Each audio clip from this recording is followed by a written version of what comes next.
northern roots are a place called Big River, Saskatchewan. That's where my mother grew up.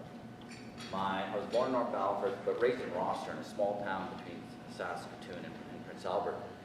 And I mean, in our family, like many other families, we had everything. My grandmother was a great role model. She was an old schoolroom teacher, and she really believed in the power of education. And her goal was that one of her children or grandchildren would graduate from high school and go to university. And I was the first to do that. And I remember sending her an invitation to my grade 12 graduation. And her name was Isabel. I said, Grandma Isabel, I'm graduating, and the ceremonies are June or something, and please come. Now remember, she was an old schoolroom teacher. She sent it back to me. She said, your handwriting is terrible, your commas are wrong, your pronunciation is terrible, redo this invitation and send it to me. It's interesting because I look at the journey and Warren and Wanda, the friendships we developed and how education and the power of education and the good work that you people are doing has changed. If you think back 10, 15, 20 years, was this type of gathering happening? This type of dialogue? I mean, I listened today, the reflections, and I want to talk about that some more. But I think you don't realize that when we look at this through the lens from the Royal Commission days of '96, when the report was released to today, just the quality of the work that you are doing, folks, the difference that you're making in the lives of not just Aboriginal people, but partnerships and relationships with Aboriginal and non-Aboriginal people. We use this phrase, we're all one. Many elders will say, in Cree we say Toteak, all my relations. And it literally means all my relations. Black brothers, yellow brothers, white brothers, red brothers, the four races. But we're all part of one mankind. And tonight as I was getting ready for this, I thought, it's great because I don't have to teach. I wanted to just talk and reflect on things I've seen across Canada. I've been a lucky Saskatchewan guy who was able to take on this opportunity in '98, and I've worked in every province and territory. I've worked with First Nations, Métis, and Inuit across this country, worked with thousands of people, hundreds of employers. And it's interesting, as I got my roots in leadership from swimming and life-saving, lifeguard. I learned how to swim in a lake. And I still love water to this day. I mean, I was a lifeguard. I got my first degree in kinesiology, and I became an aquatic director. I became the first lifeguard chairman, or the youngest lifeguard chairman in Canada. The medical director on the board of directors was Carolyn Bennett. Recognize the name? Carolyn Bennett is the Minister of Indian Affairs, well, Indigenous Affairs. And her and I were on the board in the 80s.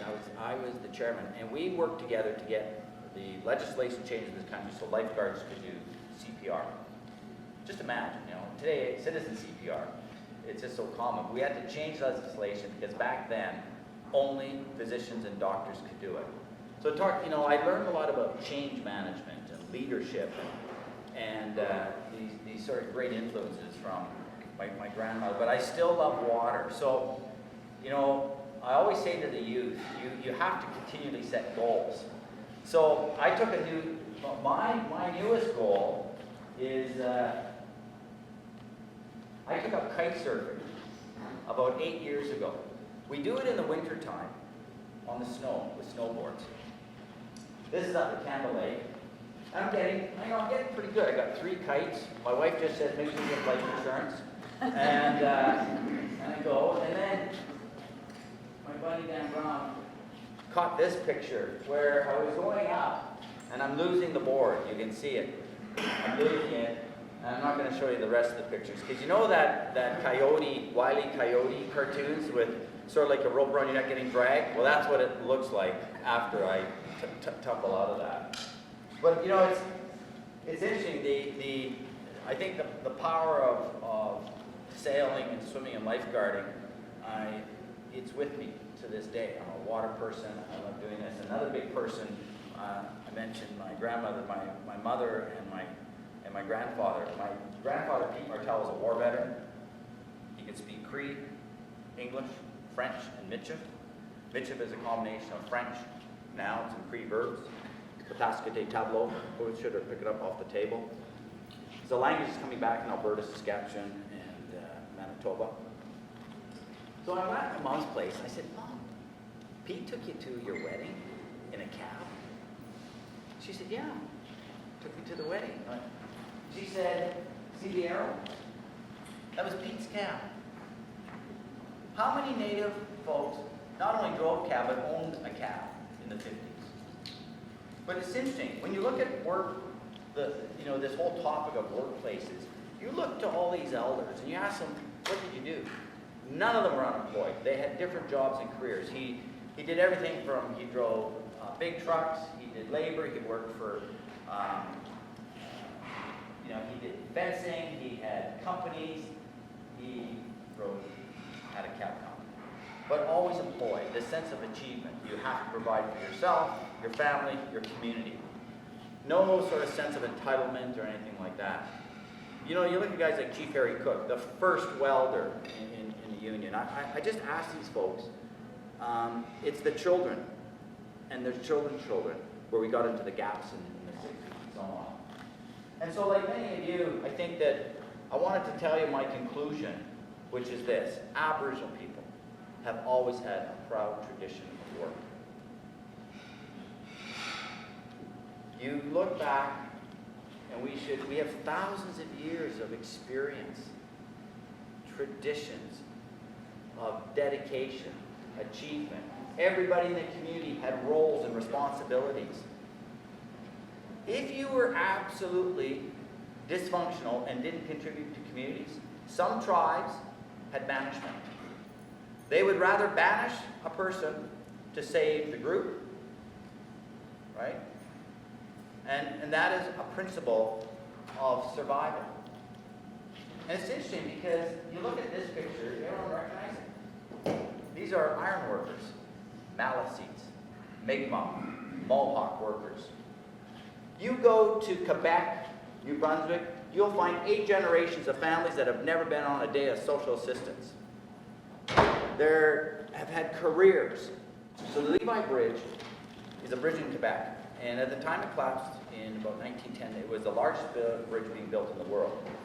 Half those workers were Native workers. They were Mohawk and Maliseets and Mi'kmaq. Or more than that, there were 75 men.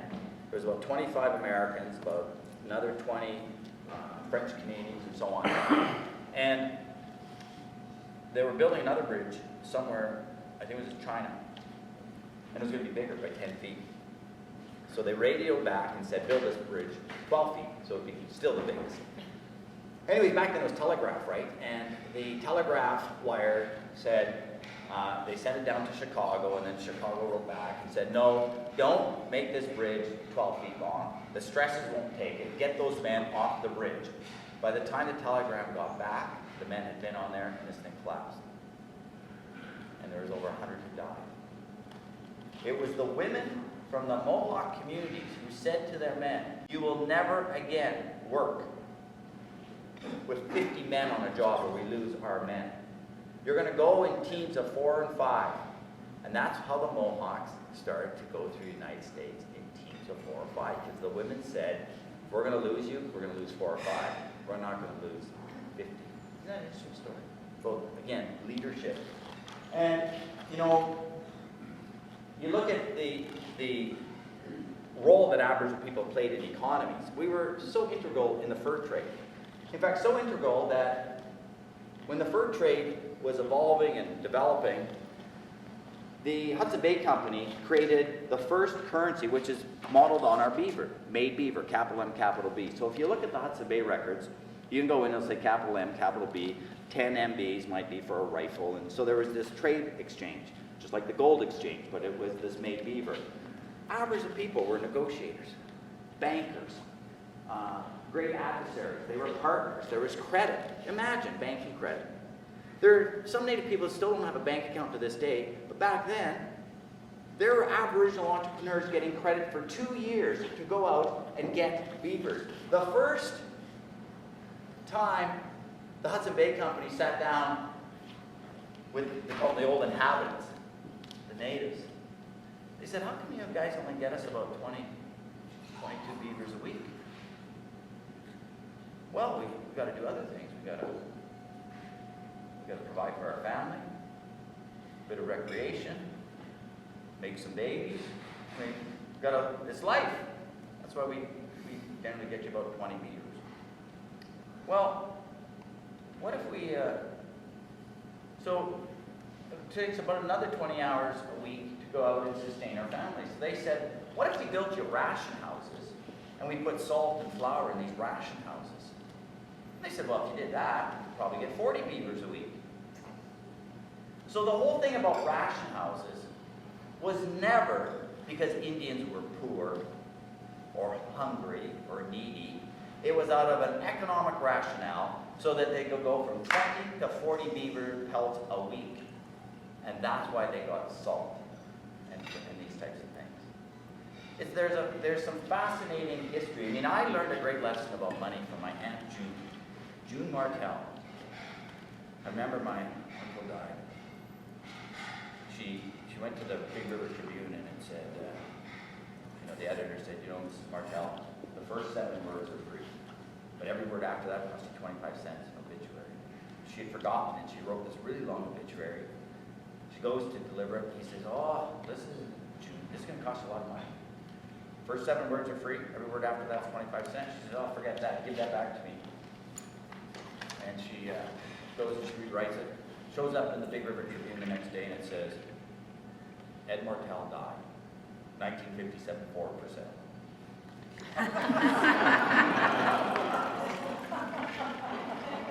The value of money. There was my diagram. So Wanda had us doing diagrams. So I don't know if you can see this, but it's a round circle with this upside down Y. People remember what that symbol was? There was lots of gold chains. It was the sign of peace. So there, Wanda, I was doing my homework for you. When Wanda was talking today, I was doing some emails. I had to get a briefing off to one of the minister Cowichan. So I was up there working, and I was listening though, and she said, she told the story about the man who said, I'm going to dance with your best. Well, there's a native guy back in my home. He does the same thing, but he goes up to women and he says, I'm going to dance with your breasts. That's what he thought she had said too. So there you go, Wanda. You gotta be careful with that. It's interesting because you talked about ancestries. On my Polish and Ukrainian side is my grandfather, who came from Pier 21, landed in Halifax, was 13 or 14 years of age, escaped the Bolshevik Revolution, and had to make a life for himself in Canada. My native roots are the Métis and the Cree roots on my mother's side. And what's interesting is, so I use the same line so I like bannock and pierogies, right? But what's really interesting from a cross-cultural perspective is I was in a meeting with Bell Canada. Bell in Toronto, and they've got a diversity and inclusion committee, and they want to now get engaged in Indigenous issues, Indigenous inclusion strategies. But it taught me something about language. So I introduce myself, and I say I'm Kelly Lendsay, and I talk about my mother's side, the Métis and Cree roots, and on my father's side, the Polish and Ukrainian roots. And I said, so we like bannock and pierogies. Just like you said, we like cabbage rolls and pierogies. Yeah. Some people chuck, but the woman beside me, she was a VP, and she turned to me, like when there was a moment of silence, she said, what's bannock? So it's interesting, that sometimes we even forget that our language and our assumptions of what people know or don't know. But when I look back at history of our workplaces, and I look back at the history of how Aboriginal people were seen, by Americans, by Canadians. I've got some images that I want to share with you. How many of you had a Pontiac?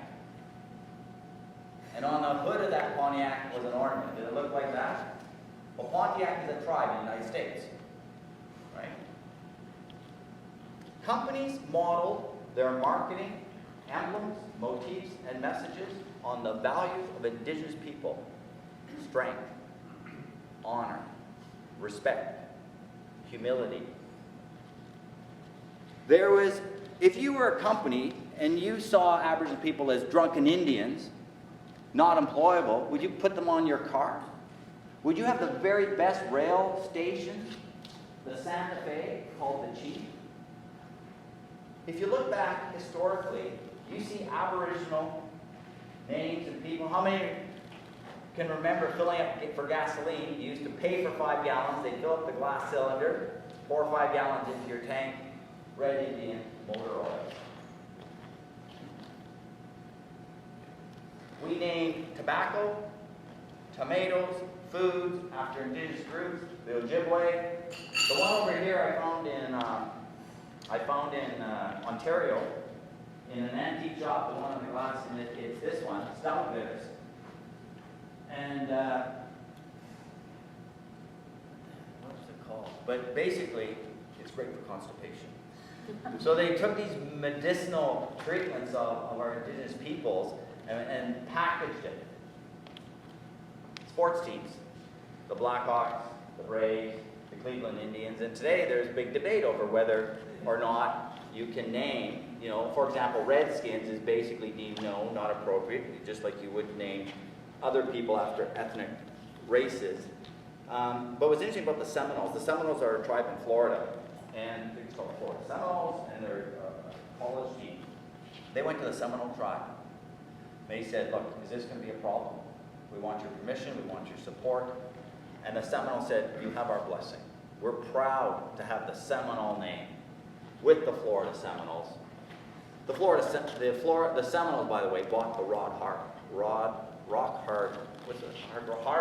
Cafe chain, like $630 million. They bought the whole chain, right? So they're very progressive, forward-looking group. So in Saskatoon, we have an exhibition. Look at this poster from 1935. You look at the just the imagery and the portrayals. I found this book, Indian Love Signs. How Native American astrology can help you find someone to love. It's a draw prize later for I'm telling you guys over here. We'll Have you seen this movie with Anthony Hopkins? Yes. Indian motorcycle. Indian scouts, runners, for warfare, also for trade, right? We're looking at the fastest motorcycle record, which is on those salt flats portrayed in this movie, and it's named after Indian Scout and Indian motorcycles. And so you might recognize, this is my last image, this on television. When it would go off the air at 11 o'clock at night, and there'd be this loud screech on, so some people are nodding. Okay, now Maria and Roxy. I know it's hard to understand, but TV used to be black and white. There was no color. And our records used to be that big, and you used to get maybe 10 or 12 songs on one side. Not 1,000, right? But every night, Canadians saw a head chief, a headdress. 1967. What's special about that year? What year is 1967? 100 years. British North America. DNA, right? It's the 100th year anniversary. I want you to think about how old were you in 1967? Okay, calculate. Now, some of you are just a twinkle in your parents' eye. And think about where you were raised in 1967. Where were you raised, sir? Richmond, BC. And in 1967, what did they do that special year, that centennial year in your community? Did they do a park or any centennial projects that you can think of? Can you think of one? There were centennial projects. There were centennial projects. Libraries. You're nodding. What did you? And after they put a trail across all Summit went in together. A trail. Who else remembers centennial projects? It was very common. Swimming pools, libraries, parks, and they're called the Centennial Park and the Centennial Trail and the Centennial this and that. Here's a question. In First Nations Métis and Inuit communities in 1967, how many parks and swimming pools and libraries were we building? You know the answer. But the real interesting question is, what if we had? What if as a nation, we were truly inclusive and we said, no, First Nations Métis and Inuit communities, you can have a cultural center like this beautiful center. You can have swimming pools. And you think about those children. First of all, Attawapiskat has got a lot of attention, but 6 children killed themselves in Cross Lake, Manitoba. The highest suicide rate is amongst our Inuit. And Attawapiskat, there's a cry. And today I saw in the news, Woodstock, Nova Scotia, a community, another cry. What's really sad about this, though, is that here are children in Attawapiskat saying, we want a youth center. Where are the parents? Where is the leadership? Canada should not have its children saying, we want swimming pools and youth centers. But that's what they're saying. And to me, I look back historically to say that the roots of exclusion is what you folks are all about. We're reversing that. You know that children in poverty give up hope by age 5. Each and every one of you are in the hope business. It's about education. It's about employment. But it's deeper than that. It's about hope. It's about achievement. It's about a sense of worth. I heard that today from Auntie Florence. And she said, I wrote it down because I thought, you know, she said, I feel valued, respected, and honored. What do people want in the workplace, native or non-native? That's what they want, valued, respected, and honored. And she said, I can vent. You know, conflict is interesting. The five key steps, components of great teamwork are 5 things. Trust, commitment, and conflict are the first 3. Accountability and results are the next 4 and 5. If you have trust, if I trust you and you trust me, and we're committed, we can have great conflict. We can disagree. We can have constructive conflict and open up views and have a dialogue. And then we can agree on accountability and we can focus on results. Those are the 5 steps in creating great teams in a workplace. So what's the #1 issue for Aboriginal and non-Aboriginal people in this country? Out of those 5, what's the #1 issue? Trust. A history of distrust.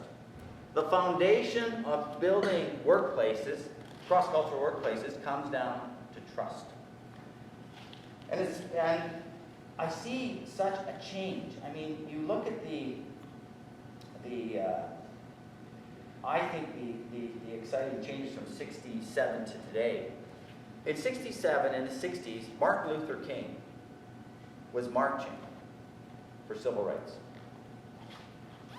Rosa Parks was a black woman who sat down on a bus so the rest of the world could stand up, including Bill Clinton, who was a student at the time. In 1960, there were 6 Indians in university. 1960, 6 Indians in university. But look at today. You know, in the 90s, we started the first Aboriginal business education program in Canada. I came out of the MBA. In fact, when I went into the MBA in 91, Oka had broken up. And Juanique Miller, a 14-year-old at the time, has a bayonet. And a Canadian soldier lost his life in Oka. I thought, this is not Canada. I mean, we have big disagreements, but this is civil strife. And it bothered me. It really bothered me. And I said, I had to come up and think about what I was going to do in the MBA program for my thesis and my project. I said, I want to figure out how to get more people into Aboriginal business education programs. And that's with the support of John Brennan and courageous deans and leaders. These are all non-native leaders who said, this is before the Royal Commission report came out. They said, we have to do this. It's so important to Canada, it's so important to Saskatchewan. And that's what gave birth to this Aboriginal education program. And then I brought in yourself, Warren, had lectures like Wanda, and David Newhouse became our visiting scholar. But I look at today and I'm so proud of the country. Every university and college has Aboriginal programming. But Aboriginal programming is not just for Native people, it's for non-Native people to also learn, which is what the Maori have done such a good job. The non-Native Maori people learn about Maori principles and traditions. When they get drinking too much, those non-Maori can sing the hymns and songs of their Maori brothers and sisters. They're connected. So it really is about what are the world views that we can share and learn from together. 2 weeks ago, I said to my wife, let's go to the Great Canadian Pub. I've never been there. It's a chain, I guess, right? Great Canadian. Have you been there? And it's a pub, it's a chain. So there's a totem there. And then I look a little closer on this totem pole, and they've engraved the Canadian Brew House. I don't know whether it was coincidence that sometimes I don't believe, sometimes you just get drawn to these things. But I'm here in the land of the totem people. I don't think this is appropriate. I don't think they meant for totems to be in the bars. But here's what's different as I mature as a leader. I want to reach out to the people here. I want to find out more about the totem pole and its spirituality and its significance. And I think the conversation and the shift that we need to make in this country, and I do this all the time, is I want to reach out to that company. But not to berate them. Not to threaten them. Not to, say you're racist. I want to reach out and explain to them what the people of the totem pole have said. Because I believe, fundamentally, that the people running this company are good people. And I bet you some guy bought this totem pole and said, that'll be cool. And we'll put our logo on it, and didn't think anything of it. And I think that they will change this. And they will change it when they get it in their mind and their hearts what inclusion means to Aboriginal people. We are customers. I'm a customer that goes in that store, and I want to support you. But I also spiritually believe we have to honor and respect the teachings and the ceremonies and the traditions that we have. So I'll let you know how it goes. But, I was reflecting on this. So I was there this afternoon and listening and watching, and I go, I took those pictures. I loaded those this afternoon into this PowerPoint to share with you. Because I thought, there's a reason, and I drove through Duncan, the city of totems. And like you said, I think this is where we're going as a nation, that we have now Aboriginal leaders who are saying, let's have a dialogue. We've been saying to everybody, let's talk. Well, we should do the same. Let's reach out to these companies. We'd like to have a discussion. We want to talk. We want to explain this. And can we better understand your marketing goals and where there are conflicts and issues?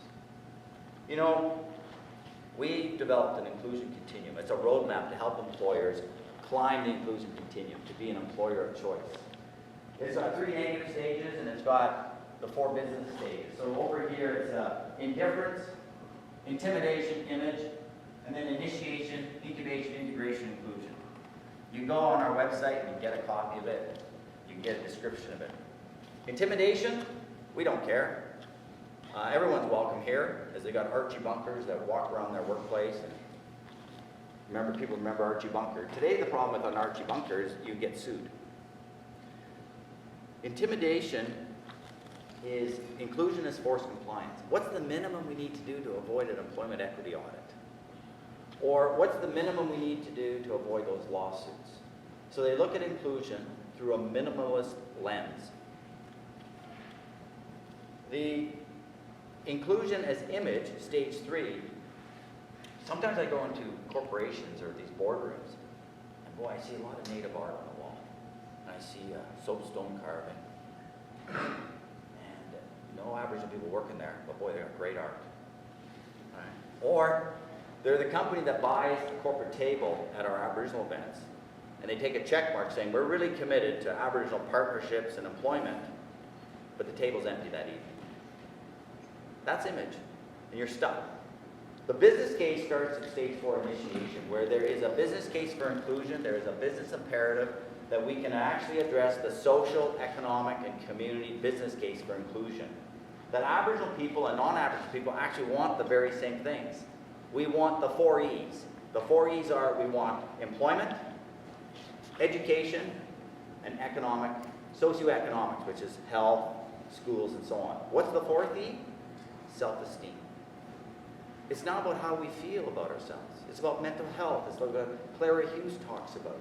How healthy are our communities mentally, the mental health, self-esteem. So those are the 4 E's: employment, education, socioeconomics, and self-esteem. Then from the initiation stage, you go to incubation, where incubation, it grows across the workplace. Not just from human resources, it now goes into procurement, marketing and communications, leadership and governance, and CSR, corporate social responsibility. You folks support companies with their CSR agendas, corporate social. United Way is a good. You probably donate to it, or your company does. What I say to companies is 2 things. Do you know the socioeconomic challenges and issues in the communities where you do business? Because they're different. I'll use suicides again. Attawapiskat, Cross Lake, the Inuit. There are 3 suicide capitals in the world. There are Aboriginal communities in Canada. But there are First Nation communities that have never had a suicide in their community. What are they doing? You go to Nova Scotia, and you look at high school completion rates, you talk to Chief Morley Gulu, Vice Chief Morley Gulu. The grade 12 completion rates in Nova Scotia are almost exactly the same as the provincial average. They're 1% behind. And in British Columbia, there's a community, Bella Bella. They say it, Bella Bella. They achieved the provincial average. Never hear about it. We hear only the negative problems, right? We need to tell a better story. Incubation is about telling that story across and engaging. I ask companies this question: how do Aboriginal people see your brand? It's a great question. Brand is everything. Brand's how you determine whether you're going to buy a Samsung or this phone or that phone or these shoes. I mean, brand. Brand is your promise. From incubation, you go to integration. Integration is now where inclusion is a catalyst for growth. People are doing joint ventures, partnerships, strategic alliances. They're building initiatives, and it's happening in the resource sector. It's happening in a big way in the resource sector. It has been for 35 years. The biggest employer of Aboriginal people in this country is the mining sector. Great, we're doing good work there. But just think about other sectors. You drive around, Cowichan and Duncan and Victoria, and I look at Wendy's and Tim Hortons and the retail sector. What's the oldest company in Canada? Hudson Bay. Why aren't we talking to the Bay? I've written to the Bay president twice, didn't get a response. I get into most boardrooms. I can't get the Hudson Bay, the oldest company that's had a partnership, to show up. And that's what I want. I want National Chief Perry Bellegarde, he's a good friend of mine. That company's 450 years old. We should have Aboriginal people working in there doing retail. I mean, we did before. We just want to go back and do what our ancestors did, and did very, very well. That to me is, I just think that if I could get the marketing director for Hudson Bay, they would look at me and say, you've just given us the best marketing idea the Hudson Bay's ever had. We can make this commitment through the Truth and Reconciliation Commission. We want to renew our relationship with Indigenous people. We want partnerships. The thing writes itself. And I want to charge them for it. That's the other thing. They have to invest in our institutions so that we can continue to grow.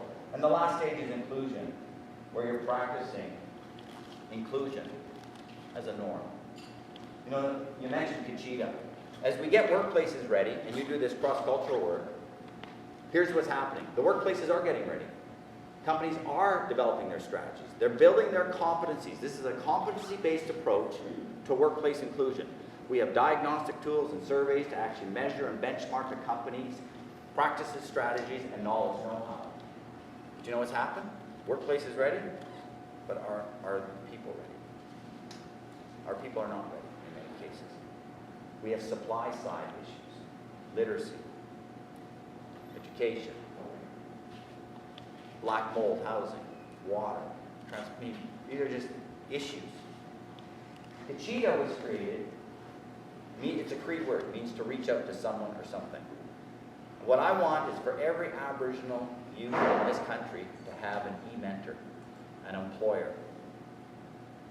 We need, just like we want people to learn about the culture of Aboriginal people, we want to learn about the culture of work and the different cultures that exist in different workplaces, from the IT sector to the retail.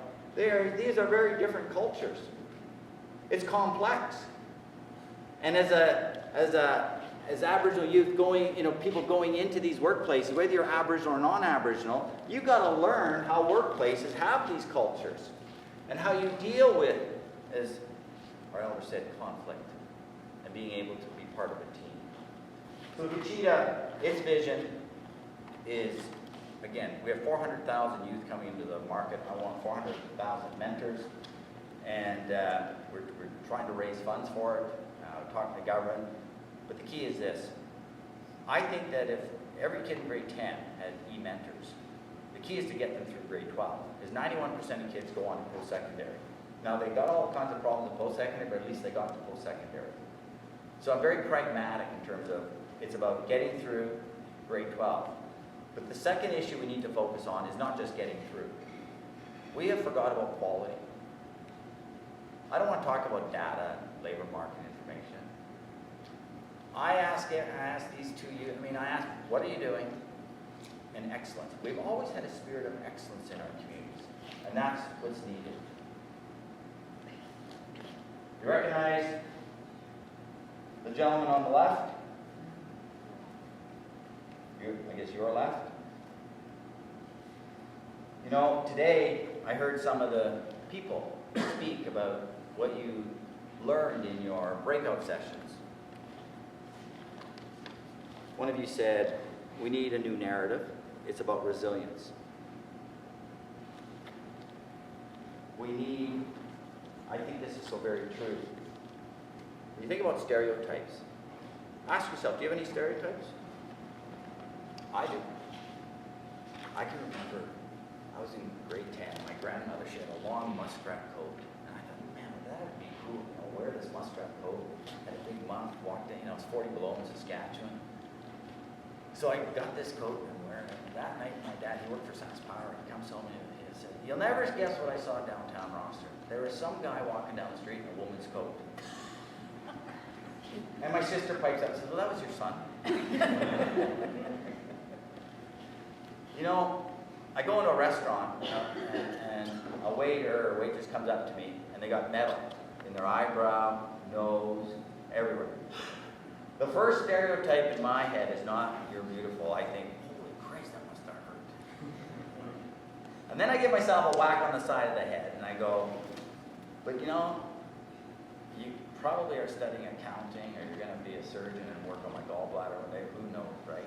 They are just people trying to express themselves. If anything, they're becoming very tribal. Which helped me understand when my daughter came home one day and stuck out her tongue and she had a piercing. So I didn't freak out. Stereotypes are why comedians make a living. We laugh at jokes because of stereotypes. Stereotypes, there's nothing wrong with them. It's only when they come into the workplace that we believe them to be true.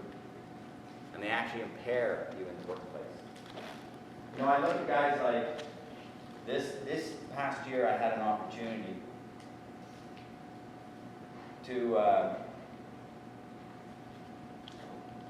facilitate a discussion at the Vanier Family Institute. I'm on the Vanier Family Institute Board of Directors. And we did a family conference because it's the 50th anniversary of the Institute. We had former National Chief Phil Fontaine and Archbishop Weisgerber come and tell their story. Phil Fontaine brought residential schools out in the open. Raped physically, raped emotionally, raped psychologically. The story that I facilitated was the two of them telling the story about how they became blood brothers.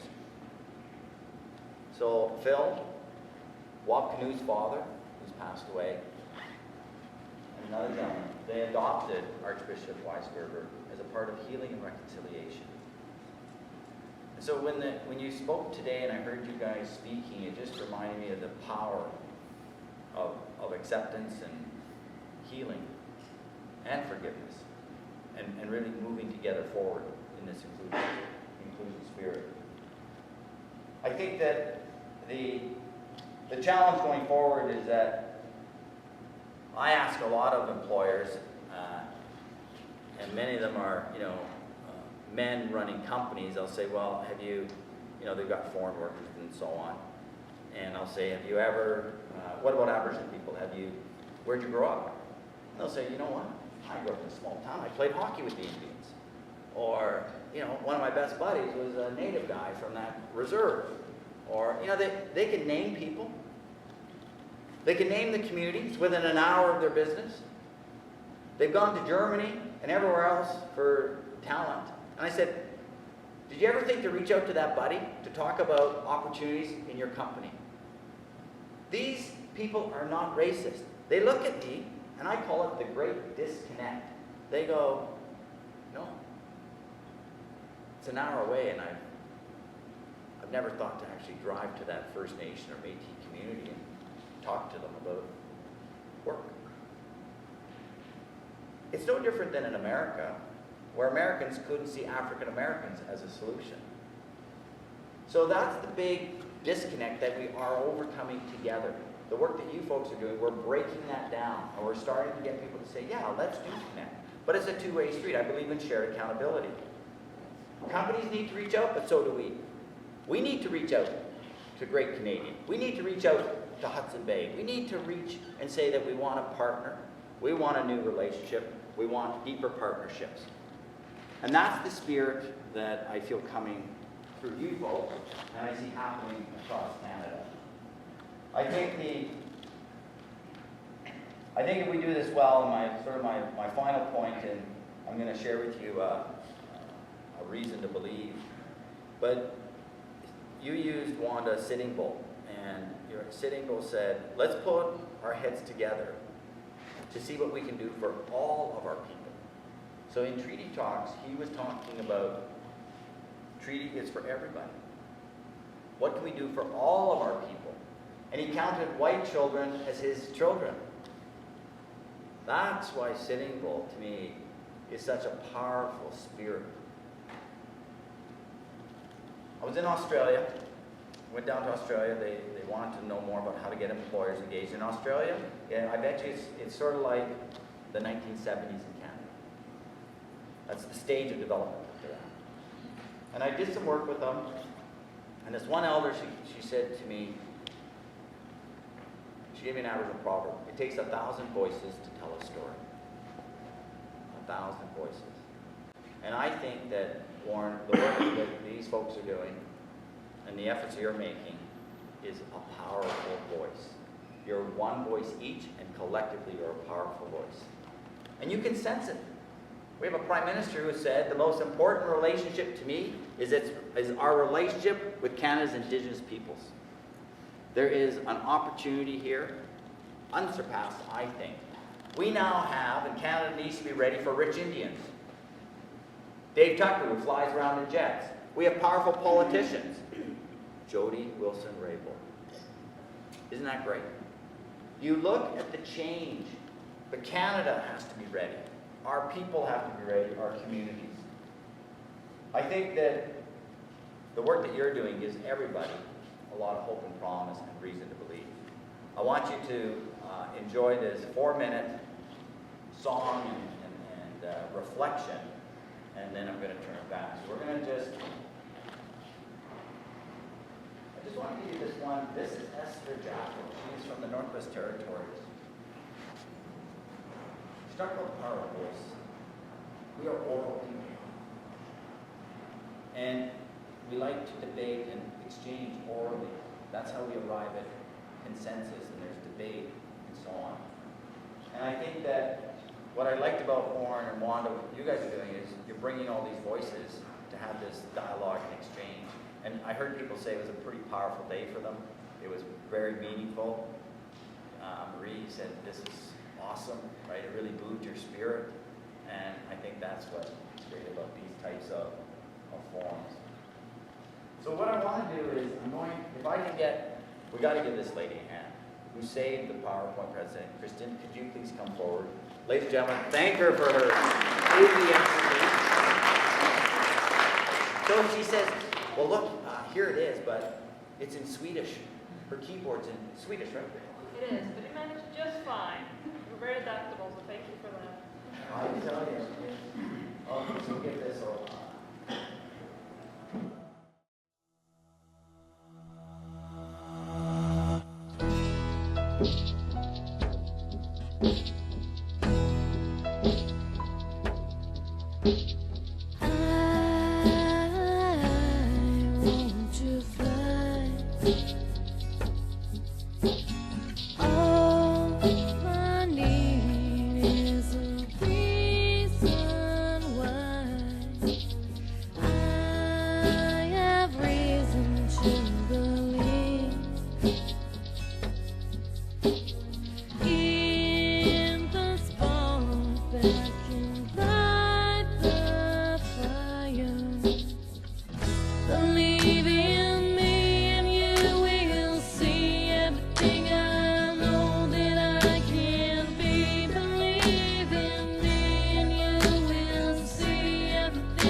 you like that, simply go to YouTube, type in Aboriginal Human Resource Council, reason to believe that you can share it with your staff and other people, and you can reuse it, repurpose it how you wish. What I like about what you're doing is that I really think we need to give each other reasons to believe. And I think you see this groundswell of inclusion efforts at work. And you know, Malcolm Gladwell talked about the tipping points. We are moving towards that. We're not there yet, but we're moving towards that. And so my thing is that I know Aboriginal companies and Indigenous economic development corporations where non-Aboriginal people feel valued and respected. There's great diversity. We should be winning diversity awards. And it's actually a real model of diversity. You look at even the institutions of non-Aboriginal people making their careers, dedicating their life to working with and replenishing the partnerships and relationships. To me, that's inclusion at work. And if we go away from that, then we're not practicing what we believe. If we believe that companies should welcome our people into their workplaces, then I want their children welcomed into our Aboriginal workplaces in exactly the same way. That, to me, is inclusion at work. I congratulate you for the efforts that you're all making. You're making a difference. And I think that it's so important because you are actually moving us towards that tipping point. And we are going to make Canada, I think, the role model of partnerships and relationships at work. Miigwech, Tapui, and Nasquemin, thank you very much. Truly from heart for having me. Miigwech.